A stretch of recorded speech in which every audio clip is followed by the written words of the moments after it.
হ্যাঁ, খুব স্বাভাবিক। অভিনেতা হিসেবে আমার তো একটা এক্সাইটমেন্ট থাকবেই। আমার চরিত্রকে আমি একদিন পুলিশের রোল করেছি।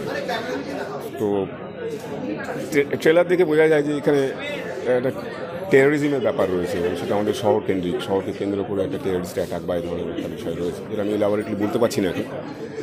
সেখানে পুলিশের তো একটা ভূমিকা থাকবেই, এবং কেমন করে পুলিশ সেটাকে কমব্যাট করতে পারে, সেটাকে প্রিভেন্ট করতে পারে, আটকাতে পারে এই টেরোরিস্ট অ্যাক্টিভিটিস। সেখানে যে একজন দুজন পুলিশের পক্ষে সেটা সম্ভব নয়, সেখানে যে পুরো সিস্টেমটাকে তখন এগিয়ে আসতে হবে, এরকম ইম্পর্টেন্ট যে মেসেজটাই এই সিরিজটাতে দেওয়া আছে।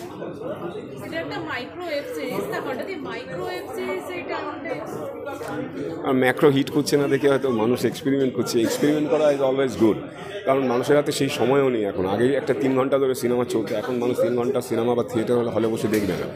সো প্রিসাইসলি যদি আমি বিষয়টাকে ছোট করতে পারি, এফেক্টিভলি যদি সেটাকে দর্শকের মন স্পর্শ করবার মতন শ্যুট করা যায়, এডিট করা যায়, তার মিউজিক থেকে শুরু করে সমস্তটা যদি করা যায়, তাহলে পরে why not, it's good approach, new approach.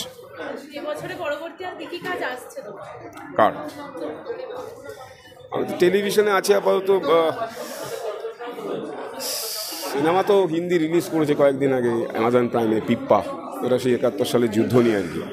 আমি সেখানে একটা পাকিস্তানি এয়ারফোর্স অফিসারের রোল করেছি, এই আর কি। আপাতত সিনেমা অনিকদার ছবিটা আসছে, অনিক দত্তর লাস্ট যে ছবিটা সেটা করেছি, সেটা আসছে। আর আমার নিজের কাজ বলতে সেটা আমি ঠিক এখনই বলতে চাইছি না, আর একটু সময় নিয়ে বলবো আর কি।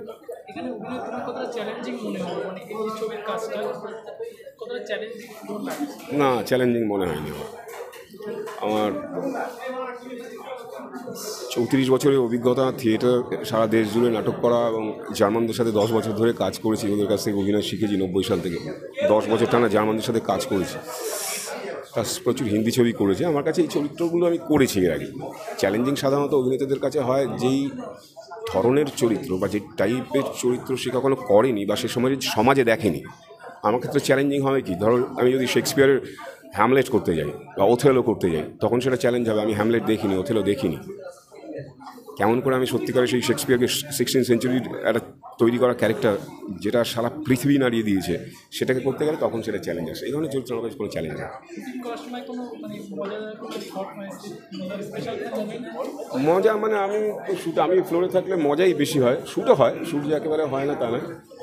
ইয়ার্কি মারা, ওকে করা, এগুলো থাকে। ওগুলো তো সবসময় সবটা ডিটেলে মনে থাকে না।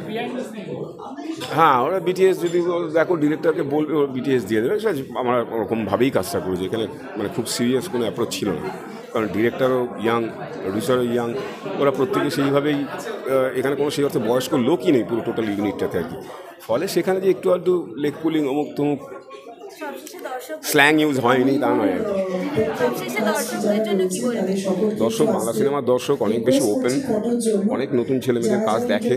আমার ধারণা এটাও নিশ্চয়ই তারা দেখবে।